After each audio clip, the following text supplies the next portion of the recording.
নবী করিম সাল্লাল্লাহু আলাইহি ওয়াসাল্লামের একজন বিখ্যাত সাহাবী ছিলেন আসমা বিনতু উমাইস।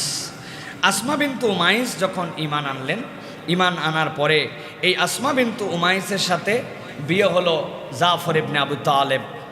জাফর ইবনে আবু তালেবের সাথে যখন আসমা বিনতু উমাইসের বিয়ে হলো, বিয়ে হওয়ার পরে অত্যাচার বেড়ে গেল। মক্কার লোকেরা নানানভাবে কষ্ট দিতে শুরু করলো। নবী করিম সাল্লাল্লাহু আলাইহি সাল্লাম হযরত জাফর রাদিয়াল্লাহু তাআলা আনহুকে নির্দেশ দিলেন, জাফর তুমি এখানে থেকো না, তুমি হাবাসায় হিজরত করে চলে যাও। আসমা বিনতু উমাইস বললেন, আমাদের দুঃখ, আমরা ঈমান আনলাম মুহাম্মদ সাল্লাল্লাহু আলাইহি ওয়াসাল্লামের প্রতি, তার পাশে থাকব, কিন্তু আমরা কেমনে এই বিরহটা সহ্য করব? রাসূলুল্লাহ সাল্লাল্লাহু আলাইহি ওয়াসাল্লামকে দেখলে আমাদের পেটের ক্ষুধা চলে যায়, যত কষ্ট পায় নবীর মুখ একবার দেখলে দুনিয়ার সব ভুলে যায়। যত আমাদের হতাশা থাক, আল্লাহ রসুলের মুখ থেকে একটা বাক্য শুনলে আমাদের অন্তরগুলা সূর্যের থেকে বেশি আলোকিত হয়ে যায়। আমরা ঈমান আনলাম, আবার হাবাসায় চলে যাব, এত দুঃখ আসমা বিনতু উমাইসের। কিন্তু তিনি বলতেছেন, হাজার দুঃখের পরে একটা প্রশান্তি খুঁজতাম। কি প্রশান্তি? হযরতে জাফর ইবনে আবু তালেব দেখতে হুবহু কপি অফ মুহাম্মদুর রাসূলুল্লাহ সাল্লাল্লাহু আলাইহি ওয়াসাল্লাম ছিলেন। বলে আমি যখন আমার স্বামীর দিকে তাকাতাম, আমি মুহাম্মদ সাল্লাল্লাহু আলাইহি ওয়াসাল্লামের একটা নমুনা দেখতে পাইতাম। সুবহানাল্লাহ। যখন হেঁটে যেতেন জাফর ইবনে আবু তালেব, অনেকে ভুল করে জাফর ইবনে আবু তালেবকে ইয়া মুহাম্মদ বলে ডাক দিয়ে ফেলতো। উনি ঘুরছেন, ও জাফর। এত মিল দুইজনের চেহারার মধ্যে, কাছাকাছি। রাসূলুল্লাহ সাল্লাল্লাহু আলাইহি ওয়াসাল্লামের চেহারার সাথে কম্পেয়ার করার মতো তো কেউ নাই, কিন্তু লুকিংটা, হাঁটা চলাটা হযরত জাফরের সাথে মিল ছিল। হযরতে আসমা বিনতু উমাইস রাসূলুল্লাহ সাল্লাল্লাহু আলাইহি ওয়াসাল্লামের নির্দেশে হাবাসায় সফর করে চলে গেলেন। যাওয়ার পরে কিছুদিনের মধ্যে তাদের একটা সন্তান হলো। সন্তানের নাম রাখলেন আব্দুল্লাহ। এরপরে দেখতে দেখতে আবার একটা সন্তান হলো, সেই সন্তানের নাম রাখলেন মুহাম্মদ। আরেকটা সন্তান হলো, তার নাম রাখলেন আওন। হযরত আসমা বিনতু উমাইস বলতেছেন, আল্লাহ আমাকে পরম সৌভাগ্যবান বানাইছেন। আমার স্বামী দেখতে যেরকম মুহাম্মাদুর রাসূলুল্লাহ সাল্লাল্লাহু আলাইহি সাল্লামের মতো দেহ কাটিংটা, আমার আব্দুল্লাহর মুহাম্মদ নামের যেই দুই সন্তান, এরাও দেখতে আমার নবীর মতো হয়েছিল। নবীজি সাল্লাল্লাহু আলাইহি সাল্লাম হিজরত করে মদিনায় চলে গেলেন। যাওয়ার পরে খবর পাঠায় দিলেন, ও আসমা বিনতু উমাইস আর জাফর, আর হাবাসায় থাকতে হবে না, মদিনায় চলে আসো। খুশিতে আনন্দে হিল্লোলে হযরতে জাফর রাদিয়াল্লাহু তাআলা রওনা হয়ে গেলেন মদিনার দিকে। হযরতে জাফর রাদিয়াল্লাহু তাআলা যখন মদিনায় পৌঁছালেন, আল্লাহ নবী সাল্লাল্লাহু আলাইহি ওয়াসাল্লামের কাছে খবর দেওয়া হলো, ইয়া রাসূলুল্লাহ, আব্দুল্লাহ, মুহাম্মদ, আওন আর জাফর তার পরিবার নিয়ে মদিনার দিকে চলে আসছে। আল্লাহ নবী এত খুশি হলেন, লাফ দিয়ে দাঁড়ায় যায়া দৌড়ায় দৌড়ায় তাদেরকে রিসিভ করার জন্য যাচ্ছেন। সাহাবায়ে কেরাম বলতেছে, আল্লাহ নবী যখন হযরতে জাফরের কাছে আলিঙ্গন করার জন্য যাচ্ছিলেন, তার গায়ের চাদর সরতে সরতে মাটি দিয়ে ছেঁচড়ায় যাচ্ছিল। নবীজি খেয়াল করতে পারেন নাই, তার আনন্দটাই এত বেশি ছিল। হযরতে জাফরকে বুকের সাথে জড়ায় ধরলেন। ঠিক ওই দিনেই খাইবার বিজয়ের খবর আসছে মদিনায়। মদিনায় আনন্দের হিল্লোল। আল্লাহ নবী বললেন, আমার আনন্দ কোনটা যে বেশি আমি বলতে পারবো না, খাইবারের বিজয় নাকি জাফরের আগমন। সুবহানাল্লাহ। হযরতে জাফর রাদিয়াল্লাহু তাআলা মদিনায় অবস্থান করছেন। এমন সময় মুতার যুদ্ধের জন্য ঘোষণা চলে আসলো। মুতার প্রান্তরে কারা কারা যাবে, আল্লাহ নবী সাল্লাল্লাহু আলাইহি ওয়াসাল্লাম তালিকা করতে শুরু করলেন। তালিকা করার সময় আল্লাহ নবী সাল্লাল্লাহু আলাইহি ওয়াসাল্লাম হযরতে জাফরের নাম দিয়ে দিলেন 1 নম্বর। বললেন, জাফর 1 নম্বর কেবল নয়, আমার আরো 2 জন সেনাপতি লাগবে। হযরত জাফর রাদিয়াল্লাহু তাআলার নাম যখন সিলেক্ট হয়ে গেল, এরপরে যখন আরো 2 জন সেনাপতির নাম আসলো, মানুষের স্বাভাবিকভাবে যুদ্ধবিদ্যা যারা জানে তারা বুঝলো এই যুদ্ধটা সহজ যুদ্ধ হবে না। কেননা এক যুদ্ধে পরপর 3 জন সেনাপতি নবী সিলেক্ট করে দেন নাই। তার মানে এই যুদ্ধে সেনাপতি প্রথম 2 জন তারা আল্লাহর জন্য শহীদ হয়ে যেতে পারেন। হযরত জাফর রাদিয়াল্লাহু তাআলা রওনা হলেন।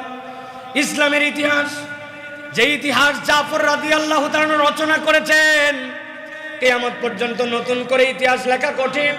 হযরত জাফর রাদিয়াল্লাহু তাআলা ইসলামের পতাকা। হযরত জাফর যখন যুদ্ধ করছিলেন,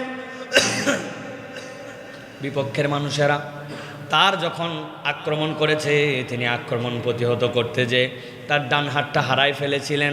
ওই জাফর রাদিয়াল্লাহু তাআলা এর পরে বাম হাতে ইসলামের ঝান্ডা ধরেছিলেন।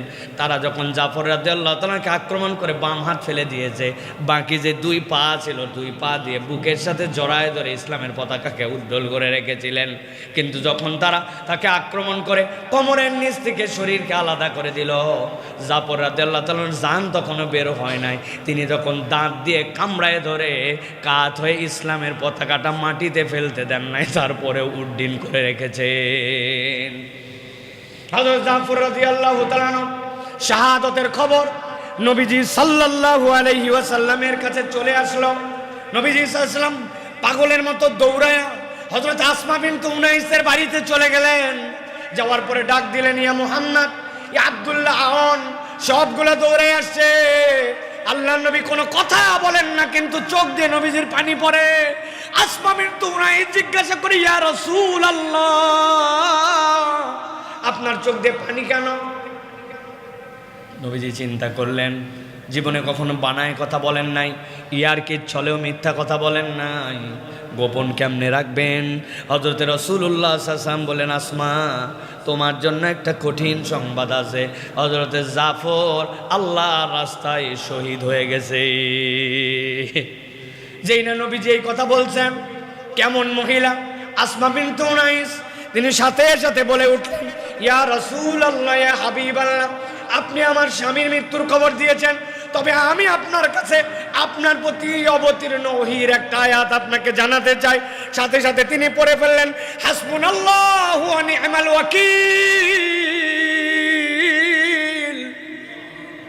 আমার স্বামী নাই তাতে কি? আমার স্বামী তো আল্লাহর জন্য শহীদ হয়েছেন। আমি সাক্ষ্য মেনে নিলাম, আল্লাহ আমার জন্য যথেষ্ট, আর তত্ত্বাবধায়ক হিসাবে আমার রব আমার জন্য যথেষ্ট। নবীজি সাল্লাল্লাহু আলাইহি সাল্লাম বাচ্চাদেরকে এবার ডাক দিলেন, ও ডানাওয়ালার সন্তানেরা এদিকে আসো, ডানাওয়ালার সন্তানেরা এদিকে আসো। হযরত আসমা বললেন, চোখ দিয়ে পানি তার, ইয়া রাসূলুল্লাহ, আপনি কেন আব্দুল্লাহকে, আপনি কেন মুহাম্মদকে ডানাওয়ালার সন্তান বলে ডাক দিচ্ছেন, ব্যাপারটা কি? সাথে সাথে নবীজি বললেন, জানো আসমা, আল্লাহ আমার কাছে খবর পাঠাইছেন, জাফর যে আল্লাহর রাস্তায় শহীদ হয়ে গেছে, যাওয়ার পরে জান্নাতে ঢোকার পরে তার দুইটা হাত কেটে দিয়েছিল। কাফের মুশরিকরা মনে করছে বিরাট ক্ষতি করলাম, কিন্তু আল্লাহ জান্নাতে ঢোকার সাথে সাথে সবুজ দুইটা পাখা লাগায় দিয়েছেন জাফরকে। আমি দেখেছি জাফর জান্নাতের মধ্যে উড়ে উড়ে বেড়ায়। জাফরকে জিজ্ঞাসা করা হয়েছে, তোমার কি আর কোনো মনের চাহিদা আছে নাকি, মনের দুঃখ আছে নাকি? আবেদন করছি, ইয়া আল্লাহ, আমার কোনো চাহিদা নাই, যে নিয়ামত শহীদরা পাইছে তাদের আর কোনো চাহিদা নাই, তবে ছোট্ট একটা চাহিদা আছে, দুনিয়ার মানুষ তো জানে না এটার নিয়ামত কেমন। আমার একটা চাহিদা, আমি যদি দুনিয়ায় আরেকবার যাইতাম আর আল্লাহর জন্য শহীদ হইতে পারতাম, এইটা সম্ভব কিনা? বলে না, মৃত্যু একবারই মানুষের জন্য আর সম্ভব নয়। হযরতে আসমা বিনতে উনাইস এই যে বলেছিলেন, হাসবুনাল্লাহু ওয়া নি'মাল ওয়াকিল, দুনিয়ার মানুষ প্রমাণ পেয়েছে তার এই ভরসা করার দ্বারা আল্লাহ তাকে কি নিয়ামত দিয়েছিলেন। হযরতে আবু বকর রাদিয়াল্লাহু তাআলা আনহু যখন বয়স হয়ে গেল, খলিফাতুল মুসলিমিন হয়ে গেলেন। খলিফাতুল মুসলিমিন হওয়ার পরে হযরত আবু বকর রাদিয়াল্লাহু তাআলা আনহুর স্ত্রী ছিলেন উম্মে রুম্মান। উম্মে রুম্মান যখন ইন্তেকাল করলেন, ওদিকে জাফর রাদিয়াল্লাহু তাআলার স্ত্রী হযরতে জাফর রাদিয়াল্লাহু তাআলার স্ত্রী তখন বিধবা। উম্মে রুম্মান ইন্তেকালের পরে আবু বকর রাদিয়াল্লাহু তাআলা প্রস্তাব পাঠালেন আসমার কাছে যে আসমা কি বিবাহে যদি রাজি থাকে, খলিফাতুল মুসলিমিন আবু বকর তাকে বিবাহ করতে চান। বিবাহের প্রস্তাব মেনে নিয়ে খলিফাতুল মুসলিমিনের স্ত্রী হয়ে গেলেন আবু বকর রাদিয়াল্লাহু তাআলা। এরপরে ইন্তেকাল করলেন। আবু বকর রাদিয়াল্লাহু তাআলা ইন্তেকাল করার পরে এরপরে হযরতে আলী রাদিয়াল্লাহু তাআলা আনহু যখন আবার খলিফাতুল মুসলিমিন হলেন, তখনও আসমা বেঁচে ছিলেন। আসমা বেঁচে থাকা অবস্থাতে হযরতে আলী রাদিয়াল্লাহু তাআলার স্ত্রী ফাতেমা রাদিয়াল্লাহু তাআলা যখন ইন্তেকাল করলেন, তিনি তখন প্রস্তাব পাঠালেন, আসমা যদি রাজি থাকে তাহলে তাকে আমি বিবাহ করতে চাই। হযরত আলী রাদিয়াল্লাহু তাআলা আনহুর সাথেও তার বিবাহ হলো। আবু বকর রাদিয়াল্লাহু তাআলা ঘরেও একটা সন্তান ছিল, আগে ছিল 3 সন্তান, হযরত আলীর ঘরেও একটা সন্তান হয়েছে। একদিন 2 সন্তান মাঠের মধ্যে গেছে, যাওয়ার পরে গন্ডগোল লাগাইছে। আমার আব্বাকে জানো নাকি? সাহেবুল গার, নবীজি সাল্লাল্লাহু আলাইহি ওয়াসাল্লামের সাথে গারে হেরার মধ্যে ছিল। নবী করিম সাল্লাল্লাহু আলাইহি ওয়াসাল্লামের প্রথম মুসলমান, তার সাথে নবুয়তের আগের থেকে বন্ধুত্ব। নবীজির লাইফে এমন কোনো দিন নাই একবার অন্তত আবু বকর রাদিয়াল্লাহু সাথে মিলিত হন নাই। আমি হচ্ছি তার সন্তান। আলী রাদিয়াল্লাহু তাআলা ঘরে যে সন্তান, সে বলল, শেরে খোদা আসাদুল্লাহ হচ্ছেন আলী রাদিয়াল্লাহু তাআলা। খাইবারের যুদ্ধে এমন দরজা উত্তোলন করেছেন 40 জন লোক মিলে উঠতে পারে না।